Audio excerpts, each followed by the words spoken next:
Let's go. Let's go through it. It's wonderful tonight. What a beautiful night.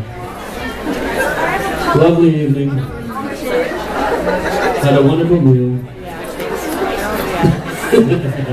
That's correct. So you guys excited for this next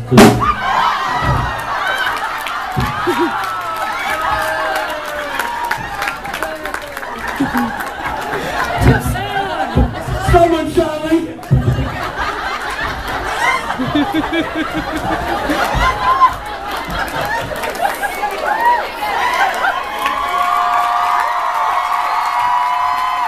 Ladies and gentlemen, welcome to the stage, John Wilkes Booth!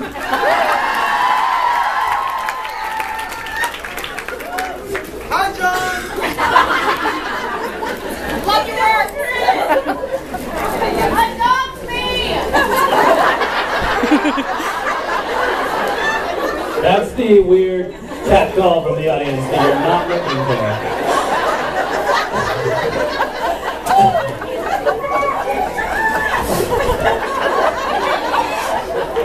Okay, I'm gonna sit down and think about that for a second.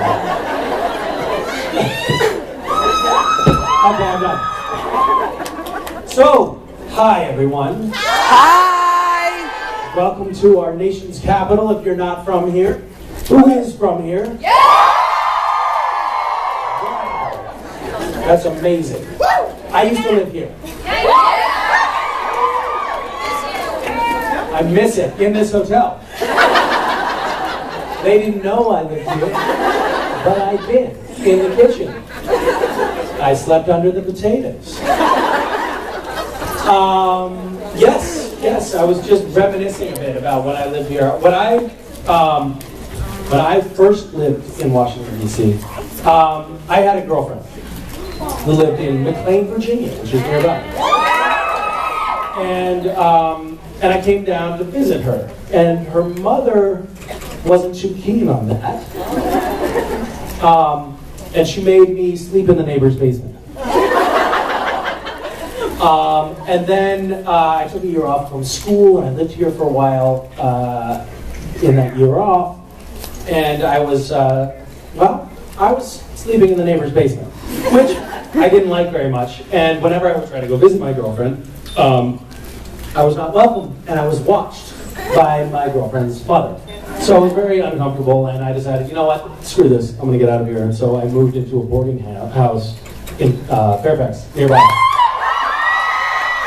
And so I lived with a bunch of Vietnam vets. We all shared a bathroom and a kitchen, and there were lots of cockroaches, but it was so much more homey than the basement that I had been staying in, which was nice. I also, when I was here, I lived here a couple of times. I interned at the White House, which was very exciting. Not for me, but for the president. That was fun. It was interesting. I was not a great intern. They wanted me to do computer work, and I was like, guys, this is not where my skills lie. I'm more of a leader, you know. So if you got some issues with the country or something, but they were like, oh, yeah, we'll get to that. But can you reply to this mail first? So I was a terrible intern at the White House. We had these little, excuse me? Shame on whoever said that. We had, at the time, security was very tight, and we had these passes that we got, these little badges that you got every day when you came in to the White House, that permitted you to roam about and says that you were, an official in the White House. And every day at lunch, they had a little, when you walked back out through the metal detectors, they had this little slot that you drop your pass in. And I would pretend to drop my pass in the slot and then keep it as a memento. And so I had this mobile in my room of hundreds of these White House badges. Now, if any of you work, for the Secret Service or anything, this is all a joke. I had all of these things, which had all this fine print on the back, which one day I finally read, and it was like, $100,000 fine and mandatory 10 years in jail if you're caught with one of these off the White House grounds. I was like, well, whatever. And I kept the mobile up. I still have a bunch of those passes if anyone wants them. I'm not sure they still use the same technology. It was like laminated with one of those little chains. You want one? One ticket. I also have White House letterhead, quite a big stack of it, and some pens. So you're the office thief.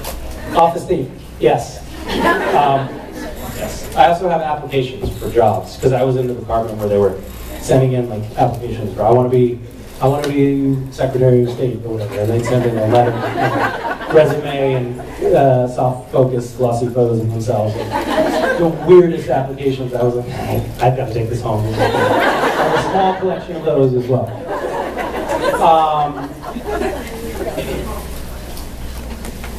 If you're applying for a job, just a little aside, a little tip. Don't say that you're qualified because God spoke to you in the bathroom of the Mayflower Hotel. Because it doesn't get pushed up the ladder that quickly when you say that. Okay, I'm going to turn it back to you. Hi.